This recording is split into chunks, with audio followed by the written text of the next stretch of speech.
にちは。銀座成功堂斉藤久です。日本刀の美、今回は京都特別編として本能寺をお尋ねしました。広くは本能寺の変で知られ、創建から600年を数えます。本能寺は日本の歴史文化にとってとても重要な役割を担っております。今回は本能寺の変から440年、日本の歴史にとって本能寺とは何か、また復元された名刀信長ゆかりの道具類などを拝見し、お話を伺いたいと思います。どうぞよろしくお願いいたします。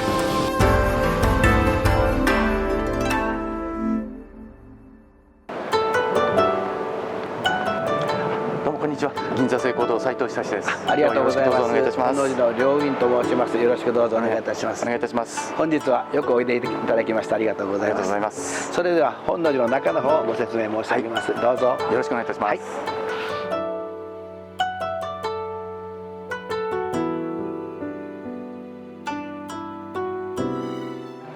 もともと本能寺は一番大きかった自分はいわゆる織田信長公が泊まった時代ですけど、その時は2万平米あったと言われてます。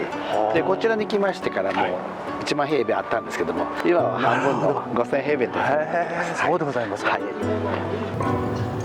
の全てが本能寺ということになります。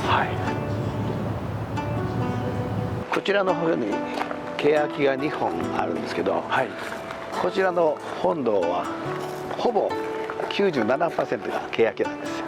そうでございますか。ですので国の登録文化財になっております。なるほど。これできたのは昭和3年ということになっております。意外と新しいんですが、残念ながら重要文化財にならなかった理由がですね、3% 他の木が入っているということでだいぶ厳しいですね。そうなんですね。でこの本堂の大きさは七面の四面となっています。だから4×7ですね。この大きさですね。これはもともとこの大きさ自体は本能寺が織田信長公がいた時の本能寺とほぼ同じだと言われています。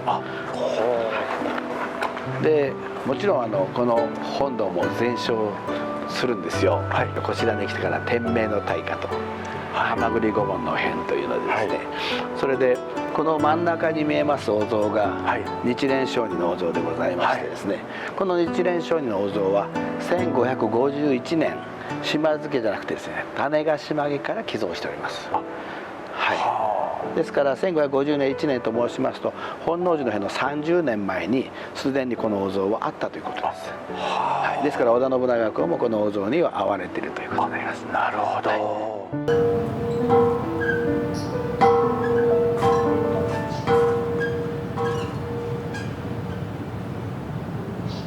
でこちらにある小さなお寺を宿坊とか寺院と言います。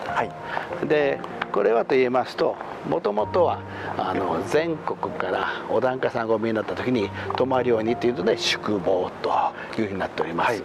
で一番大きかった時代は30数家坊あったというふうに聞いておりますが、今現在は残念ながら7家坊しかないと、こういうことになっています。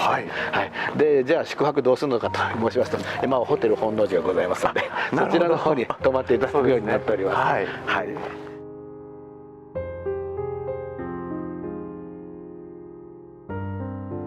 こちらの方の正面ですね、これが信長公の御廟になります。でこれも国の登録文化財ということになっております。ですからこのお寺はですね、この信長公、それから本堂、それから総門、この3つが国の登録文化財というふうになっております。この信長公の御廟ですけど、簡単に言うとお墓ですよね。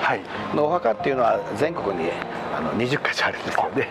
ですけれども本松館の中で書状が出ておりますように、信孝さんがここのお墓にここをお墓として作ってくれというふうになっておりますので、一応正式なお墓というふうに認められているんではないかなと思っております。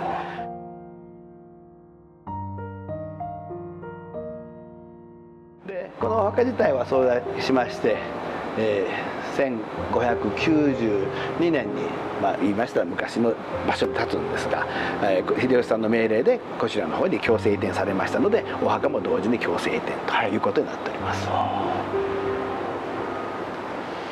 で同じいわゆる天正事変で亡くなった方の供養塔はこちらでございます。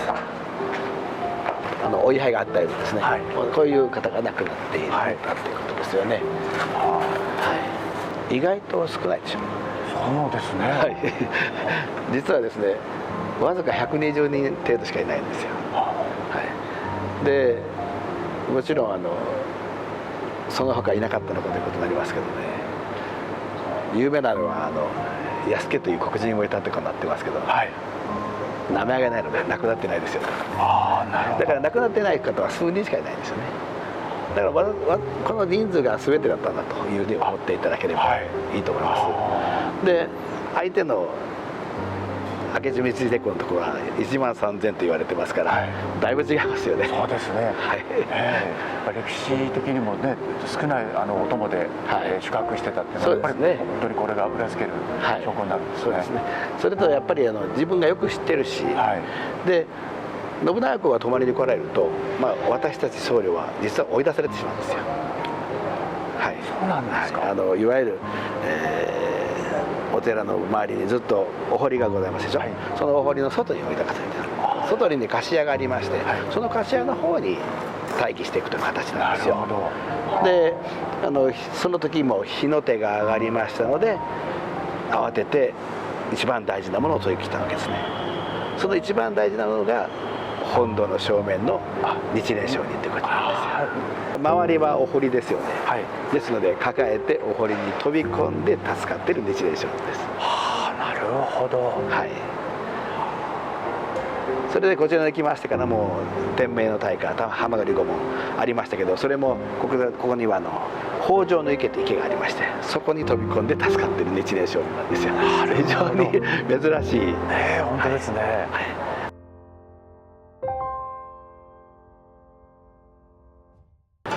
はい、もちろん蛤御門なんかでもですね、目標は実はこのイチョウの木なんですよ。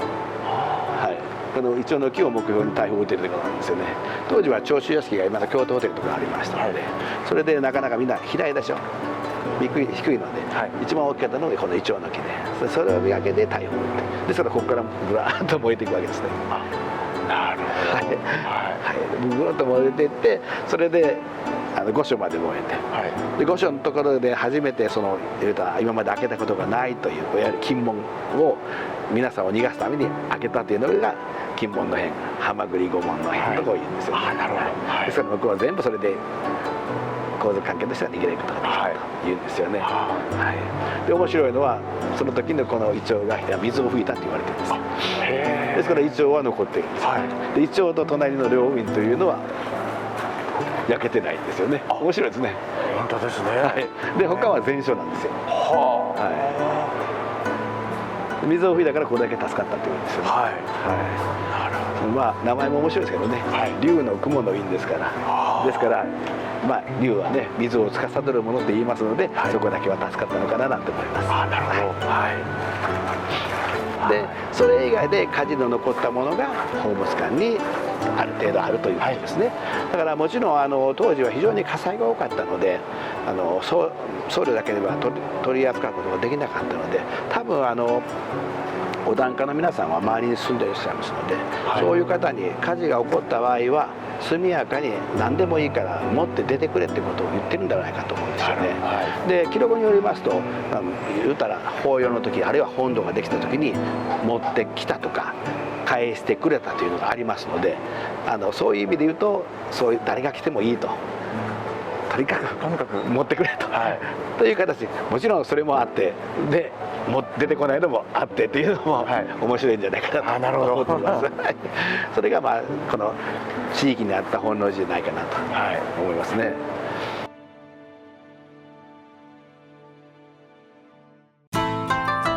こちらが非常に珍しいんですけど、信長公の顔でございますが、実はこのひげがないという非常に珍しい。大きな太刀だったと思われるものです。修復不能な大きな刃こぼれがいった時などに切っ先の方から切り詰めてこのような短刀に作り変えることがあるんですけど、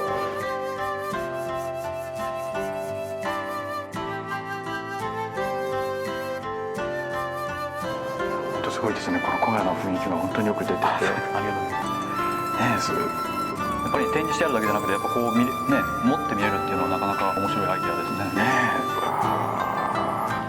ロマンがありますね。